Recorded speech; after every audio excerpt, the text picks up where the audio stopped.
Bonjour à tous et à toutes. Aujourd'hui, une vidéo pour faire un petit point sur la légende qui voudrait nous faire croire que l'État imposteur d'Israël serait un État qui a réellement combattu pour son indépendance et qui a ensuite fait des guerres à ses voisins arabes qui l'auraient attaqué simplement pour le détruire parce qu'ils n'acceptaient pas qu'il y ait un État israélien, sous-entendu juif, donc on ramène l'antisémitisme des pays arabes, et qui aurait cherché à le détruire coûte que coûte, sans autre raison que celle-ci. Euh, alors je vais essayer d'être le plus précis et le plus concis possible, parce que le sujet est très vaste, vous l'imaginez, mais l'intérêt de ce sujet, c'est qu'on va vous montrer que l'histoire de cette nation fictive est une pure escroquerie, à l'image de la nation en elle-même, c'est-à-dire que c'est un pays faux, dirigé par des hypocrites et des menteurs, en tout temps. Les premiers dirigeants jusqu'aux ceux actuels et les prochains qui viendront, ce sont tous des charlatans. C'est un pays de mensonges, c'est la quintessence du mensonge. Si on devait incarner le mensonge sur cette planète, ce serait l'État imposteur d'Israël qui en serait la première, qui en serait la parfaite incarnation. Alors, il y a plusieurs choses qui se passent dans la légende par rapport à sa création, ses origines, qui l'a aidé, qui l'a soutenu, etc. On va partir du principe que, à la base, cette nation, elle a été créée de toutes pièces le siècle dernier. En 1948, l'État imposteur d'Israël a vu le jour officiellement. Il a été mis en place sur des décennies en amont. L'État imposteur d'Israël a pris le nom d'Israël pour usurper l'État d'Israël antique, celui qui existait à l'époque des enfants d'Israël quand ils ont eu la Terre Sainte en héritage que Dieu leur avait promis.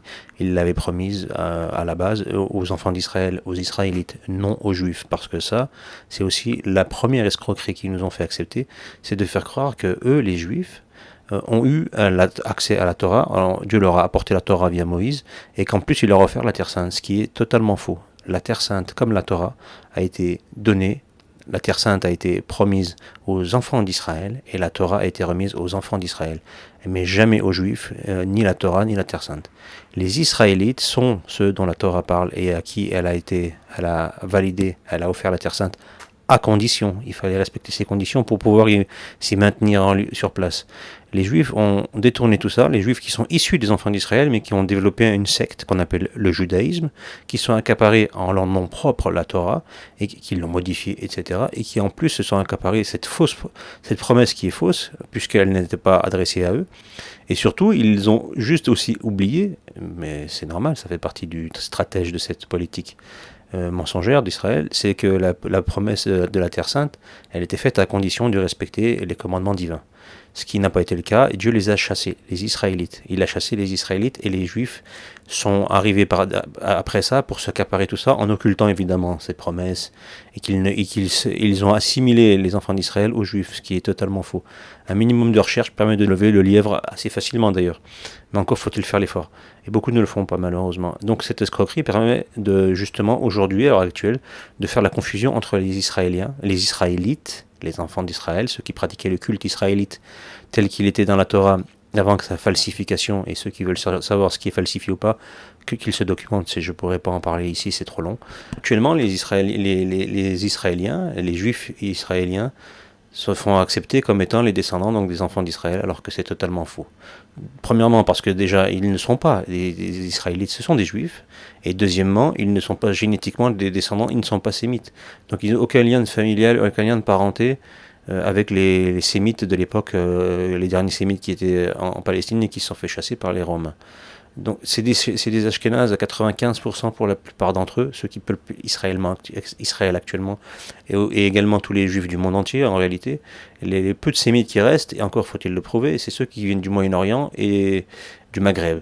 Et encore, pour certains du Maghreb, c'est aussi des Ashkénazes qui ont été ce qu'on appelle les Séfarades, mais les Séfarades, pour la plupart, c'était des Ashkénazes.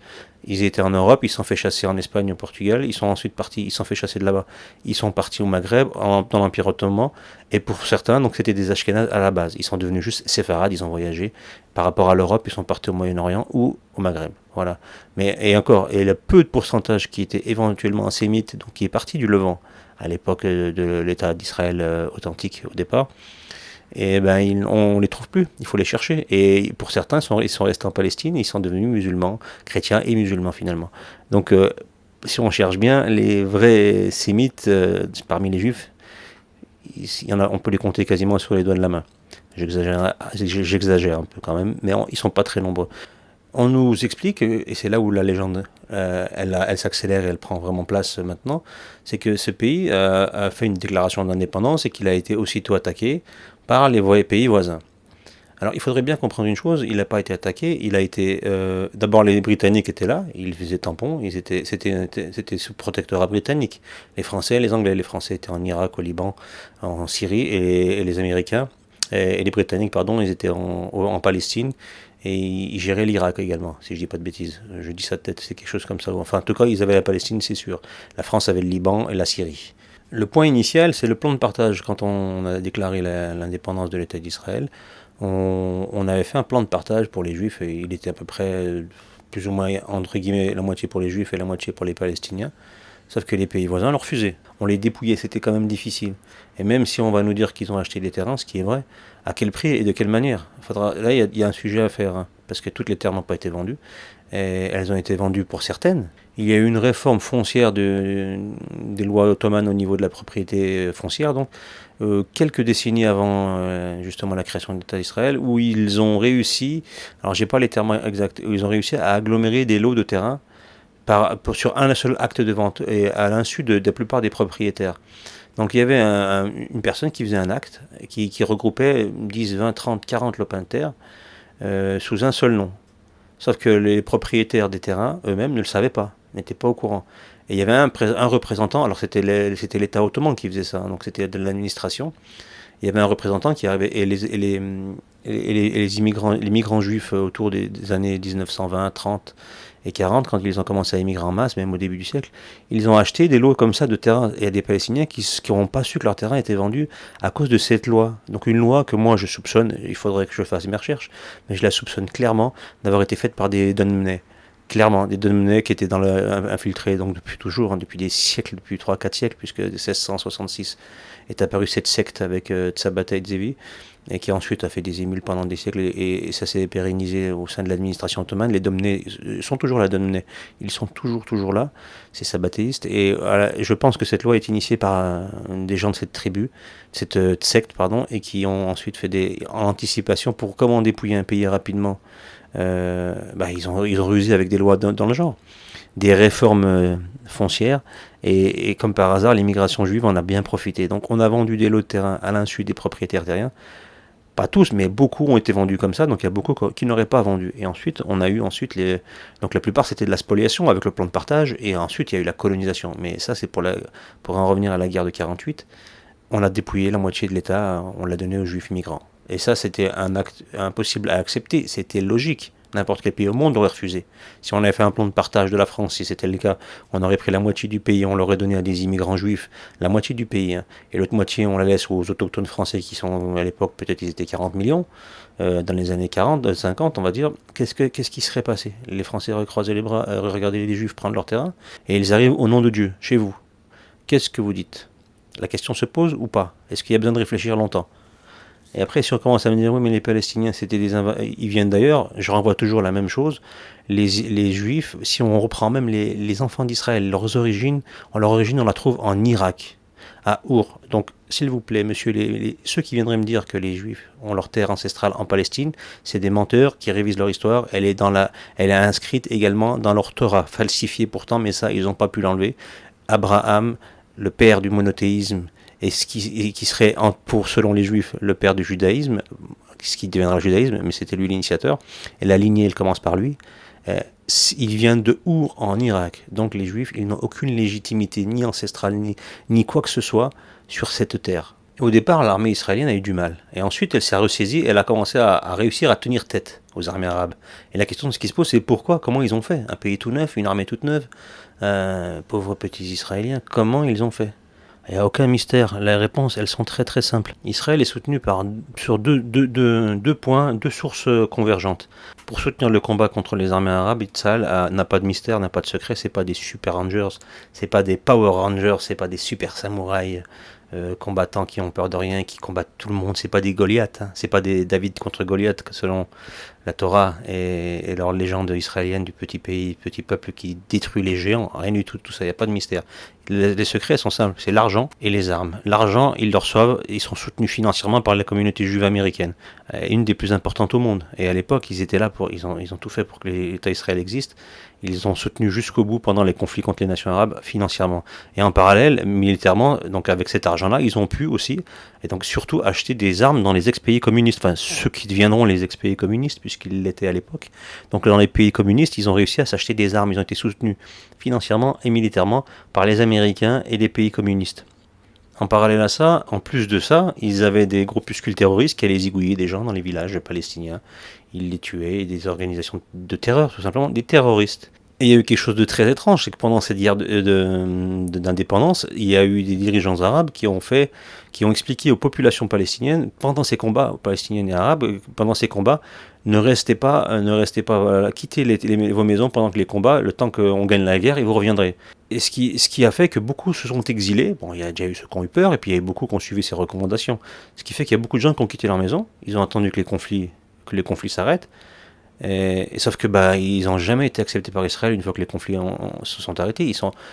Ils leur ont interdit, vous êtes partis, on a retrouvé les maisons, elles sont à nous. Et comme ils ont soi-disant gagné cette guerre, ce qui est le cas, on va dire, de leur point de vue, puisque, oui, militairement, ils ont battu les pays arabes, donc à se poser la question si ces dirigeants arabes, pour certains, ils n'étaient pas de mèche avec les Israéliens en demandant aux habitants palestiniens de quitter leur maison pendant les conflits. À croire qu'ils avaient anticipé aussi, moi j'en suis persuadé. Il y a un travail de recherche à faire sur ça, sur ces événements-là. Ceux déjà que j'ai évoqués avant au niveau des terres qui ont été vendues par lot à l'insu des propriétaires terriens, cette loi ottomane qui a permis ça. Donc je suppose que c'est une loi initiée par des donne-monnaies ottomans. Et cet appel à quitter les maisons pendant les combats de dirigeants arabes, je suppose également que ce soit des agents infiltrés. Je pense, j'ai pas la preuve, mais je pense que le roi de Jordanie, à l'époque, il a dû le faire. Lui, c'était un agent de la CIA, c'était une des pires crapules qui puissent exister sur cette planète. Traître de père au grand-père en fils. Tout le monde, on a rarement fait plus traître que cette dynastie de Transjordanie à l'époque et de Jordanie maintenant. Cette famille de traîtres. Eux, je suis persuadé qu'ils ont dû faire ça. Et donc Israël a profité de ça pour ensuite ne pas rendre les maisons étaient vides, ils étaient contents, ils ont gagné la guerre. Et qu'est-ce qui se passe après ? Ils sont contents, ils ont récupéré tout un tas de terrain, des maisons, et pour pas grand chose, quelques milliers de morts. Les Arabes, c'est des centaines de milliers d'évacués qui vivent désormais maintenant dans les pays à côté. Donc ça, c'est la première guerre qui n'a jamais été gagnée, qui n'a jamais été gagnée par son propre chef. C'est une armée construite de A à Z par les Européens, avec des immigrants européens pour la majorité, donc les Juifs européens, financés par les Juifs américains avec l'argent des États-Unis. Ensuite, on a donc les armes qui ont été fournies par les Occidentaux, avec l'ONU, les Occidentaux avec les pays communistes de l'époque, donc qui ont fourni des armes à Israël, avec les Britanniques qui étaient là, qui faisaient tampon, qui ont fermé les yeux sur beaucoup de choses, etc. Donc une guerre comme ça s'appelle pas une guerre. Et en plus, on attaquait des civils, donc en parallèle, avec des actions terroristes. Donc c'est tout sauf de la guerre. Et tout seul, Israël n'aurait jamais pu faire le tiers de ce qu'elle a pu faire pour cette guerre d'indépendance. Donc première guerre d'indépendance, faux. On va arriver ensuite à la canal de Suez en 1956, la crise de Suez. Pendant la crise de Suez, et même avant, le principal soutien de l'État Israël, de l'État imposteur d'Israël, important de le préciser, imposteur, c'était la France, effectivement. La France qui avait une dette morale par rapport à Israël, pourquoi ? Parce qu'on l'a fait culpabiliser. Vous avez l'État français vichiste, c'était les vichistes qui ont fait ça, le régime de Vichy qui a envoyé des juifs dans les camps d'extermination. Donc on a fait courber les chines à toute une nation, à cette époque-là en particulier, puisque c'était encore bien chaud.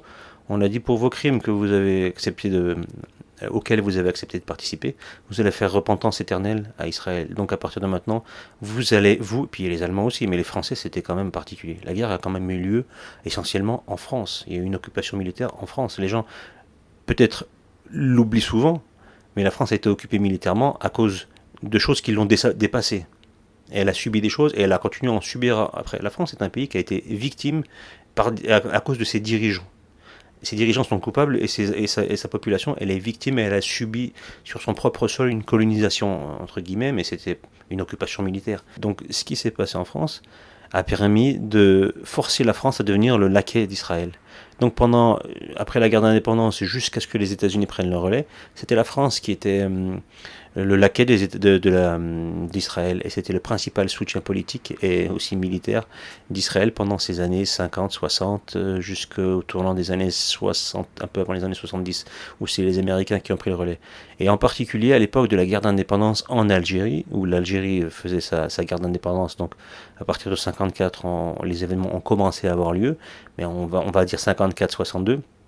Et donc la crise de Suez arrive en 56, et Israël et la France a un intérêt particulier à soutenir Israël, parce que les pays arabes qui sont opposés à Israël soutiennent l'indépendance algérienne. Donc ils aident les Algériens à se libérer de la France. Et la France, elle a un intérêt, c'est à affaiblir les pays arabes pour affaiblir le soutien des Algériens. Donc à gagner cette guerre d'indépendance. Et donc pour ça, il fallait affaiblir les Arabes, et en affaiblissant les pays arabes, on donnait l'avantage à Israël. Et comme la France était l'allié d'Israël, pour les différentes raisons que j'ai évoquées précédemment, tout naturellement la France et Israël ont travaillé ensemble la main dans la main pour la crise qu'on appelle la crise du canal de Suez. La France et Israël se sont mis d'accord, ils se sont entretenus avec les Britanniques pour aller lancer une offensive militaire contre le Sinaï. Contre le canal de Suez, c'est-à-dire qu'ils voulaient prendre le contrôle du canal de Suez. Alors les Français et les Britanniques, c'était pour le contrôle du canal de Suez, et les Israéliens, c'était pour le désert du Sinaï. C'était s'emparer de ce terrain. Alors, les raisons politiques qui sont invoquées, j'y crois pas 2 secondes. Israël, c'est que, je parle pas de l'Europe, la France et de l'Allemagne et de l'Angleterre, je parle d'Israël. Israël, chaque fois qu'il y a un territoire à prendre, faut le regard biblique, systématiquement. Après, il y a besoin de ressources pour vivre, évidemment, pour que le pays puisse vivre, mais à la base, c'est toujours biblique. C'est le cœur, la motivation, sans exclure les raisons économiques. Mais à la base, c'est ça. Donc Israël, elle avait un intérêt biblique, avant toute autre considération, de prendre le Sinaï. Donc les Israéliens, ils récupèrent le Sinaï, et la France et l'Angleterre, ils récupèrent le canal de Suez. Ça a fonctionné. Donc une guerre emmenée par des actions avec des pays toujours étrangers, toujours les maîtres des Israéliens à l'époque, les Anglo-Saxons et les Français. Donc à quel moment Israël a mené une guerre toute seule, une vraie guerre, c'est-à-dire que par ses propres moyens, non, toujours pas, visiblement non. Et finalement, ils étaient tellement contents, les Israéliens, d'avoir récupéré le Sinaï, qu'ils commençaient ils étaient presque en train de... ils jubilaient, pour eux c'était bon, on a récupéré une grosse part du territoire originel. On est aux portes de l'Égypte, la prochaine étape c'était le Nil, et donc ça aurait été un bon présage biblique, sauf que les Russes, à ce moment-là, ils arrivent et ils disent, vous dégagez, vous restez pas là, ou ils interviennent. Et si les Russes interviennent, c'est pas la petite armée palestinienne inexistante, ou la Syrie, ou l'Égypte, non, c'est la Russie. Et là, ils se sont calmés, les Français se sont calmés, les Britanniques, et on a posé l'Union soviétique, l'URSS a posé le pied sur la carte en disant vous dégagez, et les Israéliens sont retirés à regret. Et c'est à ce moment-là, après le canal de Suez, que les Français donc ont plus ou moins passé le relais aux Américains pour la suite de ceux qui allaient soutenir Israël. Et ça a commencé, en fait, il y a un passement de témoins qui s'est fait après les événements de 56, donc à l'orée des années 60, et les Russes et les Français et les Américains, et les Français et les Américains se sont un peu... les Français se sont retirés doucement, et les Américains ont pris le relais clairement, et jusqu'à la fin des années 60, où ça s'est apparu clairement, où les Russes, ou les Américains, c'était les laquais des Russes, des Israéliens. Ça n'a pas empêché la France, à cette époque-là, d'aider les Israéliens à mettre en place leur programme, entre guillemets, nucléaire, pour dissuader les pays voisins d'éventuellement un jour attaquer les Israéliens, décidément.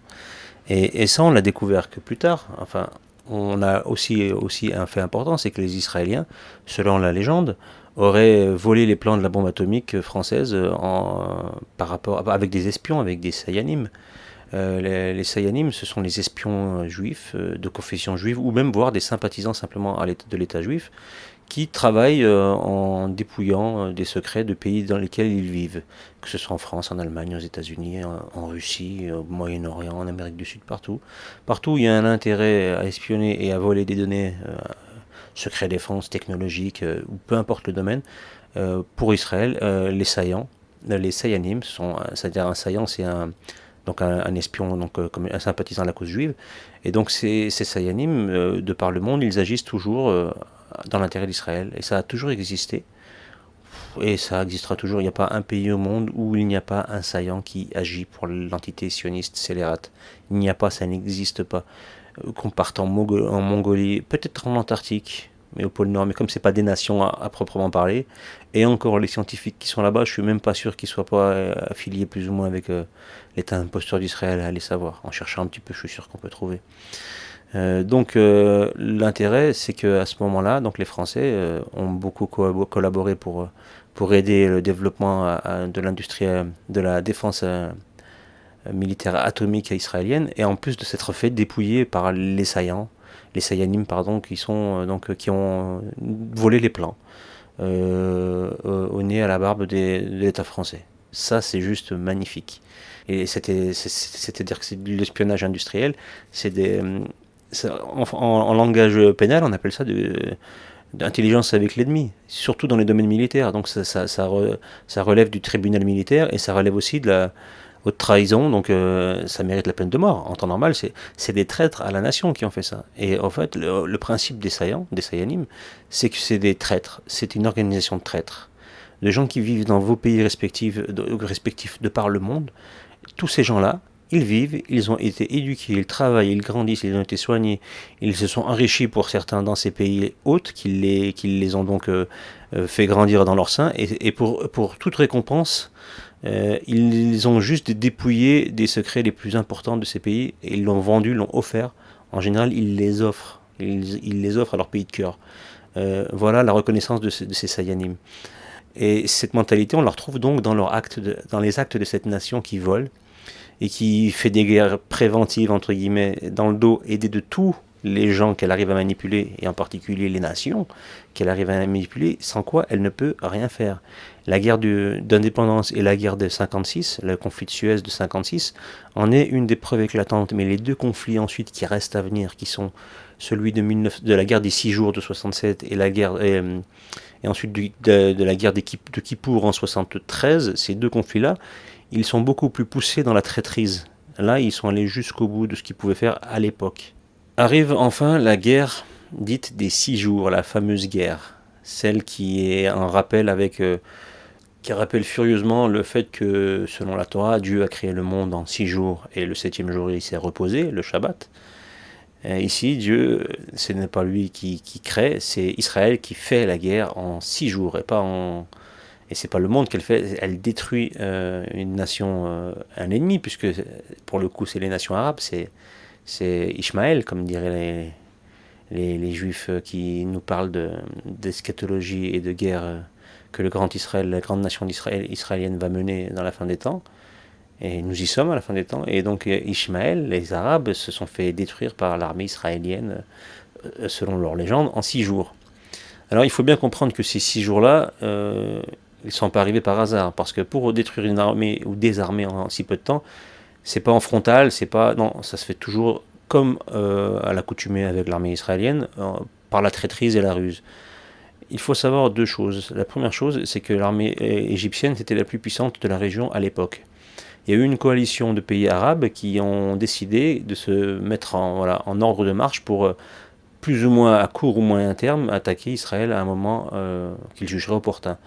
C'était dans l'air. Les préparatifs, les nations se mettaient en place pour ça. L'Égypte, la Syrie, l'Irak, le Liban, et je crois ce qu'on appelle la Transjordanie, ou la Jordanie à l'époque. Ils avaient plus ou moins le projet d'attaquer à un moment donné Israël. Le roi Hassan II, quelque temps avant, qui avait eu écho de tout ça, il tenait à Casablanca une réunion de la Ligue arabe qui se tenait à Casablanca, je crois que c'était quelques mois avant le déclenchement de la guerre. Et il savait qu'il allait avoir ils allaient évoquer éventuellement cette possible attaque qui devait venir. Et il a fait venir dans cet hôtel, à l'insu de tout le monde, des agents du Mossad pour écouter les discussions. Ils ont pris tout un hôtel, tout un étage, et ils avaient des micros, ils écoutaient, ils ont fait des enregistrements de tout ce qui se disait par les dirigeants arabes à cette époque-là, à Casablanca. Le très cher roi Hassan II, le très cher. Il y a peu de chances qu'un vrai musulman aurait agi comme ça. Pour moi, c'est pas un hachémite, c'est pas un descendant du prophète, clairement. Je me demande s'il est musulman, je n'irai pas jusque-là, mais je suis presque sûr qu'il ne l'est pas. Par son attitude, son comportement, c'était clairement pas un musulman. De quelle confession ou de quelle mouvance spirituelle il était, je n'ai aucune certitude, bien que j'ai une idée. Mais je suis persuadé qu'il n'était pas musulman à 99,9%. Et ce personnage-là a donné toutes les infos nécessaires. Alors, pour info, les agents israéliens ont presque été démasqués. Donc, ils sont partis très rapidement, ils n'ont pas pu rester jusqu'au bout. Par contre, le roi Hassan II, bon prince, qu'est-ce qu'il leur a fait? Il a récupéré tous les enregistrements des débats donc, de la conférence de la Ligue arabe, et il les a gentiment, comme un bon petit toutou qu'il l'était, il les a renvoyés au Mossad via des agents qui ont pu écouter à loisir les débats et ont pu anticiper que les Égyptiens et les autres nations arabes se coaliseraient dans le futur. Et donc ils ont commencé à étudier comment eux allaient attaquer avant et allaient détruire les armées le plus rapidement possible. Donc ils avaient un coup d'avance grâce à la traîtrise du roi Hassan II, entre autres, parce qu'il y a eu d'autres choses qui ne sont pas forcément sorties, dont on ignore encore, mais en tout cas pour le roi Hassan II, c'est établi. Il a donné des documents, il a fait venir les agents du Mossad, et ensuite il leur a donné les enregistrements pour qu'ils aient bien le temps de préparer tout ça. Et c'est ce qui s'est passé. C'était le 5 juin 1967, pour être précis. Les Israéliens, par surprise, de bon matin, ils attaquent l'aviation syrienne et égyptienne. Ils détruisent quasiment la grande majorité de l'aviation égyptienne. C'était la plus puissante. Ils se sont acharnés dessus. Il restait plus rien. Les Syriens ont été quasiment éradiqués très rapidement également. Ils étaient insignifiants militairement par rapport à l'Égypte. La plus grosse menace, c'était l'Égypte. L'Irak et la Transjordanie, ou la Jordanie, je ne sais plus, ils n'ont pas fait le poids. Les Libanais, on n'en parle pas. La grosse menace, c'était l'Égypte. Elle a été éradiquée tout de suite au sol, avant quoi que ce soit. Avant que n'importe quel conflit ait pu avoir lieu, il n'y avait plus d'armée égyptienne. Le danger aérien évacué, puisqu'il n'y a plus d'aviation capable de les combattre. Et là, il n'y avait plus que l'aviation israélienne qui était là. Et ils ont soutenu, donc avec leur aviation, les Israéliens, l'avancée des chars israéliens qui sont ensuite partis combattre en Égypte et les pays voisins sans aucune résistance. L'aviation israélienne pouvait faire ce qu'elle voulait, elle pouvait dégommer qui elle voulait, et les chars ils avançaient. Et là c'est bingo, parce que qu'est-ce qui se passe? Ils récupèrent non seulement, enfin c'est pas qu'ils récupèrent, ils gagnent la guerre, mais ils récupèrent la bande de Gaza, le Sinaï, le Cisjordanie et le Golan. Le Golan qu'ils n'ont jamais rendu d'ailleurs. Il n'y a que la bande de Gaza qui a été rendue il y a une quinzaine, peu moins d'une vingtaine d'années si je dis pas de bêtises, et le Sinaï, donc qui a été rendu depuis. Mais sinon, voilà, cette guerre, elle a permis quand même de multiplier le territoire israélien d'une manière incroyable. Et c'est justement cette guerre de 6 jours, je faisais le parallèle avec la création du monde en 6 jours par Dieu, selon la Torah, 6 jours plus un jour de repos, donc 6 jours. Cette guerre de 6 jours pour détruire les voisins, les ennemis à Ishmaël, ça donnait un signe religieux fort pour les juifs sionistes qui ont décidé d'aller coloniser donc la Cisjordanie. Et donc ça a lancé un élan catastrophique pour les Palestiniens qui étaient encore là, qui avaient encore à peu près une maison au bout du jardin. Même là, ils ont été éradiqués, on a commencé à les dépouiller, plein de colonisations se sont multipliées, et c'était donc catastrophique à tous les niveaux pour les pays arabes, et les Palestiniens en particulier. Depuis 6 ans, les pays arabes ont perdu la guerre des 6 jours très humiliante, ils ont perdu des territoires, les Égyptiens sont amputés du Sinaï, la Syrie a perdu le Golan, la bande de Gaza et la Cisjordanie, ça appartient à Israël. Donc c'était une humiliation. Donc pendant 6 ans, il y a eu des petits conflits, des embrouilles. Les Américains et les Russes sont rentrés en disant attention, calmez-vous. Il y a eu des pourparlers avec l'ONU, etc. Enfin toute la clique habituelle. L'OLP a commencé à bien faire des attentats, depuis Khartoum, ils ont eu leur siège là-bas, et ils ont commencé à mener des embrouilles, des attentats, des actions contre l'État imposteur d'Israël. Bon, c'est de la géopolitique classique dans des pays en guerre, avec des colonisateurs et des colonisés, et les puissances étrangères derrière qui jouent leur jeu aussi. Donc ça a duré quelques années jusqu'en 73. Et en 73, les pays arabes ont réussi à nouveau à se coaliser pour récupérer ce qui s'était fait dépouiller 6 ans avant. Donc ils ont utilisé à peu près la même technique, c'est-à-dire attaquer Israël en traître. Mais quand on se fait attaquer par un traître, il est normal d'agir comme un traître. Et quand on vous a volé vos biens par la traîtrise, vous n'allez pas arriver en disant coucou, vous êtes chez moi, vous m'avez volé, je vais vous voler par tous les moyens. La guerre du Kippour, elle correspond exactement au même jour. C'était le Ramadan chez les musulmans, donc il y avait le jour du Kippour chez les juifs, et c'était pendant le Ramadan chez les musulmans. Et l'Égypte a lancé une attaque contre l'armée israélienne qui était stationnée donc dans le désert du Sinaï depuis donc la guerre des 6 jours. Ils avaient récupéré le territoire, donc l'Égypte a attaqué directement l'armée israélienne qui était au Sinaï. Elle se fait relativement bien éradiquer, elle se prend tellement de missiles dans la gueule qu'elle finit par reculer, donc les Israéliens se font battre à plat de couture dans le Sinaï. En parallèle, l'escroc qui gérait la Syrie, c'est-à-dire Hafez el-Assad, l'escroc vraiment, c'est vraiment un escroc, et son fils, c'est la même lignée. Soi-disant, il combat. Alors moi, j'ai jamais eu confiance dans cette tribu, dans tous ces gens représentants du parti basse levantin. Ces gens-là, ils sont souvent des agents. Alors, Hafez el-Assad, il était un franc-maçon, a clairement agi dans le sens des intérêts de ses maîtres. Donc c'est un pare-feu, c'est un paravent. Al-Assad, c'est les folions, ce que j'appelle les folions. C'est des agents mis en place qui doivent servir à un certain moment, puis après ils doivent sauter au moment venu, mais ils doivent toujours laisser l'avantage à ceux qui les ont mis en place. Les Occidentaux les ont mis en place pour servir les intérêts d'Israël. Donc à ce moment-là, comment on sert les intérêts d'Israël quand on est en conflit contre Israël? Eh bien, on fait en sorte de se battre contre Israël, mais au final, on sait qu'on va se coucher. Et c'est ce qu'ils ont fait. C'est ce qu'a fait Hafez el-Assad. Alors donc pendant que les Égyptiens ils chassaient les Israéliens du Sinaï, sur le plateau du Golan, Hafez el-Assad essayait de les combattre sur le plateau du Golan, donc les Israéliens. Mais les Israéliens, il leur a fallu à peu près plus ou moins une semaine pour retourner la situation, et mieux que ça, non seulement ils ont battu les Syriens, mais en plus l'armée syrienne, mais en plus ils sont rentrés en Syrie. Ils avancent tellement en Syrie qu'ils s'approchent vraiment de Damas. Et de leur côté, au Sinaï, les choses tournent aussi, les Égyptiens se font prendre par revers, et à l'époque il y avait l'escroc Ariel Sharon qui était donc dans l'armée israélienne et qui arrive à traverser le canal de Suez, et ils commencent à rentrer en Égypte, l'armée israélienne de leur côté. Et là c'est le statu quo parce qu'il y a une espèce de neutralité, les Israéliens n'arrivent pas à prendre le dessus sur les Égyptiens et inversement. Il y a un statu quo qui se fait. Et c'est là que sur l'entrefait arrivent nos chers Américanos et les Russes, c'est-à-dire les pays occidentaux, qui viennent au secours d'Israël. Ils voient que le conflit est en train de stagner. Ils sont contents qu'Israël ne s'est pas fait dégommer, mais ils sont pas rassurés par la suite des événements. Et ils préfèrent intervenir. Ils arrêtent le combat, ils demandent un cessez-le-feu. Au final, à part le Sinaï qui a été restitué quelques années plus tard via plusieurs cessez-le-feu et accords, le Golan est resté de propriété israélienne. La bande de Gaza a été rendue seulement dans les années 2000, et la Cisjordanie est toujours occupée et est en phase de colonisation intensive depuis longtemps. Ça c'est le résultat de ce qui s'est passé donc ensuite à cette guerre de Kippour. Dans la foulée de la guerre de Kippour, il y a eu le choc pétrolier. Les pays arabes se sont entre guillemets vengés de l'action israélienne et américano-israélienne en se coalisant, puisqu'ils sont pour la plupart membres de l'OPEP, et ils ont pu faire un embargo sur le pétrole, et donc faire monter les prix et créer une crise importante à cette époque-là, le premier choc pétrolier.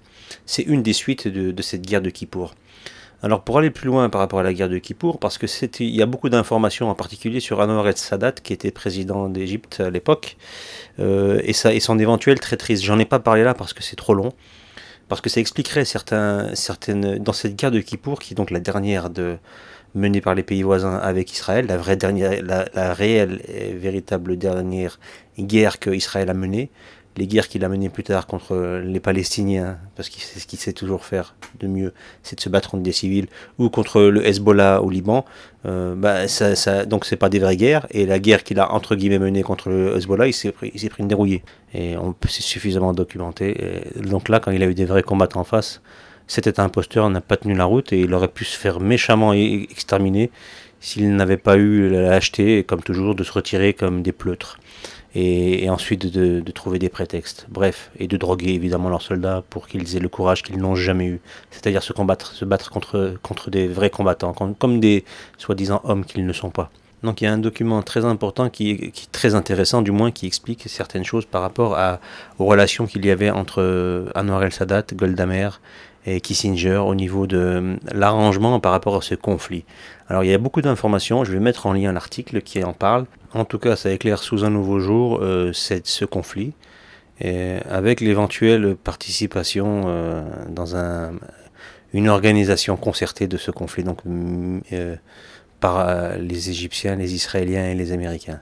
On aurait voulu ce conflit, on a fait en sorte de le maîtriser du début à la fin pour offrir et remplacer les Russes, l'influence russe au Moyen-Orient par les Américains, qui vont justement, au sortir de ce conflit, les Égyptiens vont se tourner vers les Américains, qui vont devenir leurs alliés, et qui depuis les financent régulièrement, leur apportent une aide financière chaque année, depuis cette époque-là. Il y a un document très intéressant donc, que je mettrai en lien, et qui explique tout ça. Il est assez long, mais il est très très intéressant à consulter. Donc il sera dans le descriptif de cette vidéo. Donc pour finir, on est tous en phase, on sait que les Égyptiens et toutes les armées arabes ont été fournis militairement et soutenus militairement au niveau matériel et au niveau logistique par les Russes. Et on sait que les Israéliens étaient soutenus depuis toujours militairement, financièrement et tout ce qu'on voudra par les Américains et les Français en amont et les Britanniques et aussi différents services secrets, et ça depuis toujours. Et que les conflits qui ont impliqué Israël systématiquement ont été chapeautés par les puissances occidentales, de sorte à ce que jamais la nation ne serait battue. Toujours, elle a toujours été soutenue. Donc elle a jamais réellement combattu. Ça reconfirme ce que j'ai toujours dit et ce que je continue à dire. L'Israël n'a jamais fait de vraie guerre. Elle a toujours eu des sparring partenaires contrôlés. Quand elle avait le dessus, on la laissait faire, et quand elle se faisait prendre à revers, on arrêtait le combat. L'arbitre jetait l'éponge et il demandait de discuter. Ça a toujours été comme ça. Et ça a toujours été contre des adversaires qui étaient à sa portée. C'est-à-dire qu'on les a réduits à l'impuissance avant de l'envoyer au combat. Ce qui s'est passé pour la guerre de 6 jours. Et pour cette guerre de 73, il y a encore d'autres événements qu'il faudrait détailler pour prouver encore. Et ce document que je vous mets en lien prouve en partie que ça a été chapeauté et que ça a été organisé à l'avantage israélien et américain ou israélien, effectivement. Donc c'est sur ces informations et sur ce thématique-là que je vais en rester là pour les pseudo-guerres d'Israël. Donc Israël n'a jamais rien mené comme guerre, aucune, jamais. C'est un État imposteur, il l'a toujours été, il l'a encore, et il le sera jusqu'à sa disparition totale. Un menteur ne peut faire que du mensonge. Un État de charlatan, de A à Z, religieusement parlant, historiquement parlant, territorialement parlant, ne peut qu'engendrer du mensonge à tous les niveaux. C'est une règle immuable. Le vrai attire le vrai, le faux ne produit que du faux. Et on en a la preuve dans tout ce qu'a entrepris cet État imposteur. On ne devient pas une vraie nation en 10 ans, en 15 ans, en 30 ans. Une nation, ça se crée sur du long terme, avec des gens qui ne sont pas importés massivement, subitement, et aidés financièrement et militairement subitement, et que ça fonctionne sur un claquement de doigts. Comme Israël est venu au monde par une création humaine, elle sera amenée à quitter ce monde par une destruction humaine. Il n'y a pas d'autre alternative pour cette nation fictive. Son histoire l'annonce, son comportement belliqueux et irrespectueux le valide. Ça va finir dramatiquement et de manière fulgurante. Cet État va disparaître comme il est arrivé. Il va disparaître de l'histoire. Et son mensonge est emmené à disparaître. Et le mensonge ne tient jamais à long terme. Pour l'heure, la majorité des gens se voilent la face devant ce mensonge israélien, devant ces mythes et légendes israéliens qu'on nous rabâche à longueur de temps. C'est juste une question de temps avant que les choses changent, et changent de manière impressionnante. Évidemment, tout ce que je viens de dire dans cette vidéo ne va pas plaire à beaucoup de pro-israéliens ou de sympathisants de l'État d'Israël, ou de juifs tout simplement qui imaginent leur pays de cœur comme quelque chose de fantastique, et que c'est une victime de l'antisémitisme, parce que, etc. Enfin, tous ces gens-là qui ont, quoi qu'il arrive, un avis différent du mien, ils ont le droit. Mais s'ils viennent débattre sur ces sujets-là, venez avec des arguments, faites des vidéos, faites des articles, étayez vos propos et confrontez-les. Et ensuite, il peut y avoir des débats avec des gens qui, comme moi, affirment certaines choses qui ne vont pas dans votre sens. Vous pouvez aller mentir ailleurs, il y a ce qu'il faut. Vos amis idéologiques qui détiennent la presse et tout le spectre de l'information, que ce soit audiovisuel ou presse écrite, radio, etc., ils passent leur temps à mentir, à cacher la réalité. Donc il y a de quoi faire. Allez, continuez à poster ou commenter ou faire vos remarques sur tous ces sites, ou toutes ces chaînes de télévision, etc., ou toutes ces radios, mais ne venez pas, ne serait-ce que sous cette vidéo, mettre votre propagande. Je vais vous dégager dans la foulée, et je discute même pas avec vous. Donc si vous êtes dans la construction, venez discuter, venez débattre avec des arguments. Si c'est pas le cas, passez votre chemin.